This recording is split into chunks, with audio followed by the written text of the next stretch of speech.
भारत के air strike के बावजूद पाकिस्तान में अब भी 22 आतंकवादी ट्रेनिंग कैंप चल रहे हैं। नाम न बताने की शर्त पर अधिकारियों ने बताया कि पाकिस्तान में चलने वाले 22 आतंकी ट्रेनिंग कैंप में से 9 जैश-ए-मोहम्मद के हैं, लेकिन पाकिस्तान इन पर कोई कार्रवाई नहीं कर रहा है। सूत्रों के मुताबिक अधिकारियों का कहना है कि पाकिस्तान ने अगर आतंकी कैंपों पर लगाम नहीं लगाई तो भारत एक बार फिर कार्रवाई करने से नहीं हिचकेगा। भारत की आतंकवादियों पर कार्रवाई और पुलवामा मामले में डॉजियर देने के बावजूद पाकिस्तान आतंकवादियों पर कार्रवाई की जगह तनाव को बढ़ाने में लगा है। पुलवामा हमले के ठीक 3 हफ्ते बाद एक बार फिर आतंकियों ने देश को झकझोर कर रख दिया। इस बार हमला जम्मू के बस अड्डे पर हुआ, जहां आतंकी ग्रेनेड हमला करने में कामयाब हो गए और इतना जोरदार धमाका हुआ कि जम्मू बस अड्डे से कई किलोमीटर तक धमाके की आवाज सुनाई दी। 11:50 पे सुबह जनरल बस स्टैंड जम्मू पे एक ग्रेनेड ब्लास्ट इंसिडेंट हुआ, जिसमें सिविलियंस जख्मी हुए। कुछ देर तो लोग समझ ही नहीं पाए कि ये धमाका कहां से हुआ। ऐसा लगा जैसे टायर फटने का आवाज आया, लेकिन टायर फटने की आवाज नहीं हुई है, जैसे बम फटे हुए। इधर जब हम दौड़ के आए हैं तो लोग तो भाग रहे थे, फिर हमने देखा उधर बंदे पड़े, 10-12 बंदे पड़े होते, नीचे पड़े थे, कोई किसी को डर रहे थे। बस अड्डे पर जिस वक्त धमाका हुआ सैकड़ों लोग जमा थे। कई राज्यों की तरफ जाने वाली बसें तैयार थी। वक्त सुबह के 11:50 का था और बस अड्डे पर बने बाजार में खूब चहल पहल थी। भीड़ के बीच से एक आतंकी ने लोगों से भरी एक बस की तरफ ग्रेनेड फेंक दिया। अगले ही पल इतना जोरदार धमाका हुआ कि हर कोई सन्न हो गया। इस समय जम्मू बस अड्डे की हालत आप देखिए। यहाँ पर ये अटैक जो था, बिल्कुल मैं कैमरामैन से कहूंगा, ये फ्रूट की दुकान के साथ यहाँ पर ग्रेनेड थ्रो हुआ है। ग्रेनेड फेंकने के बाद आतंकी तो फरार हो गए, लेकिन धमाके की चपेट में आए कई लोग खून से लथपथ हो गए। फौरन राहत और बचाव का काम शुरू किया गया। हमला इतना बड़ा था कि बस स्टैंड पर मौजूद 33 लोग इसकी चपेट में आ गए, जिनमें एक की जान चली गई। चंद पलों में ही घायलों को अस्पताल पहुंचाया गया और बस अड्डे को सुरक्षा एजेंसियों ने अपने कब्जे में ले लिया और चप्पे चप्पे पर सुरक्षाकर्मी तैनात हो गए। जांच के लिए पुलिस की कई टीमें, अर्धसैनिक बल और बड़े अधिकारी भी जम्मू के बस अड्डे पर पहुंचने लगे। जम्मू के बस अड्डे पर आतंकी हमला पहली बार नहीं हुआ था। हम इस समय बस स्टैंड में हैं, जहां पर ये ग्रेनेड हमला हुआ है दोपहर के समय। हालांकि ये तीसरा हमला था, इससे पहले भी 2 बार जहां पर हमला हो चुका है।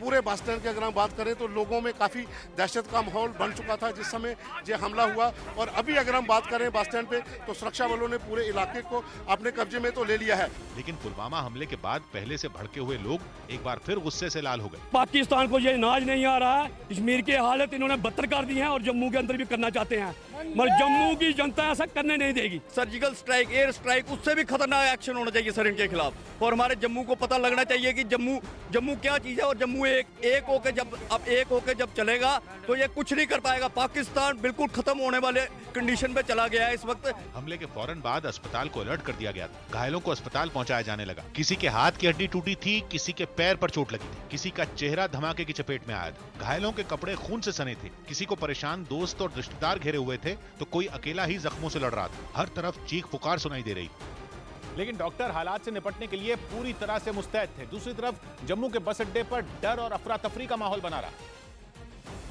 हालांकि पुलिस और सुरक्षा बल ने मौके पर पहुंचकर जांच शुरू करने में कोई देर नहीं की। खोजी कुत्तों की मदद भी ली गई। मौके पर मौजूद लोगों से पूछा गया कि क्या कोई ग्रेनेड फेंकने वाले की पहचान कर सकता है, लेकिन कोई कामयाबी नहीं मिली। सुरक्षा एजेंसियों के लिए भी इसे एक चूक माना जा रहा है, क्योंकि जम्मू में आत्मघाती हमले का अलर्ट पुलवामा हमले के बाद ही जारी किया गया था। लेकिन इसके बावजूद जम्मू के बस अड्डे की सुरक्षा के पुख्ता इंतजाम नहीं किए गए।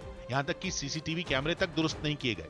ये bus stand high security zone माना जाता है, यहाँ पर सीसीटीवी कैमरेज होने चाहिए, लेकिन आप देखें वो बिल्कुल पोल है, पोल के साथ सीसीटीवी कैमरा आप अभी भी देख सकते हैं, वो टूटा हुआ लटक रहा है। यहाँ की जो स्थानीय लोग जो कहने थे कि यहाँ पर बहुत ज़्यादा सीसीटीवी कैमरे पहले होते थे कि अगर कोई कार्रवाई हो, जैसे कि पहले भी 2 ग्रेनेड यहाँ पर ब्लास्ट हो चुके हैं, लेकिन आप देखिए यहाँ पर सीसीटीवी कैमरा बिल्कुल पोल के साथ उल्टा लटका हुआ है। हालांकि बस अड्डे के बाजार में दुकानों के बाहर लगे सीसीटीवी कैमरों के कुछ वीडियो जरूर सामने आए। ऐसा एक वीडियो धमाके के वक्त का सामने आया, जिसमें लोग भागते हुए दिखे। धमाके की आवाज सुनकर भागते लोगों को देखकर समझा जा सकता है कि धमाका कितना जोरदार था। लेकिन इस बार हुए हमले के बाद एक बार फिर पाकिस्तान के खिलाफ कड़ी कार्रवाई की मांग उठने लगी है। जम्मू के बस स्टैंड पर हुए हमले में जान देने वाला एक 17 साल का लड़का भी था, जो उत्तराखंड के रुड़की के एक गांव का रहने वाला था। बूढ़ी मां और 5 बहनों के परिवार को संभालने वाला शारिक एक दर्जी था, जो सिलाई की दुकान पर काम करने कश्मीर जा रहा था। शारिक की उम्र केवल 17 साल थी, लेकिन छोटी सी उम्र में वो अपने बड़े परिवार का इकलौता सहारा था, जिसे आतंकियों ने छीन लिया। इसलिए हमले में शारिक के मरने की खबर के बाद पूरे गांव में मातम शुरू हो गया। परिवार के लिए खबर किसी सदमे से कम नहीं थी। शारिक की मां खबर सुनकर बेसुध हो गई। आंखों से आंसू थम नहीं रहे थे। पूरा गांव शारिक की मां को ढाढ़स बंधाने की कोशिश में लग गया। कश्मीर में शारिक अपने मामा के साथ सिलाई का काम करने जा रहा था, लेकिन हमले में शारिक की जान चली गई और उसके मामा अस्पताल में भर्ती है। लेकिन ग्रेनेड में हमले के महज 6 घंटे के अंदर जम्मू कश्मीर पुलिस ने हमले की गुत्थी को सुलझाने का दावा कर दिया। जम्मू कश्मीर पुलिस को घटना की जांच के दौरान एक संदिग्ध युवक की खबर लगी और पुलिस का दावा है कि बस स्टैंड से मिली सीसीटीवी की तस्वीरों के जरिए एक लड़के पर शक हुआ। ये पता चला कि एक लड़का जिसने की जीन्स जैकेट पहनी हुई थी और एक रेड रक्सैक लगाया हुआ था, वो वहां से इस वारदात को अंजाम देने के बाद भागा।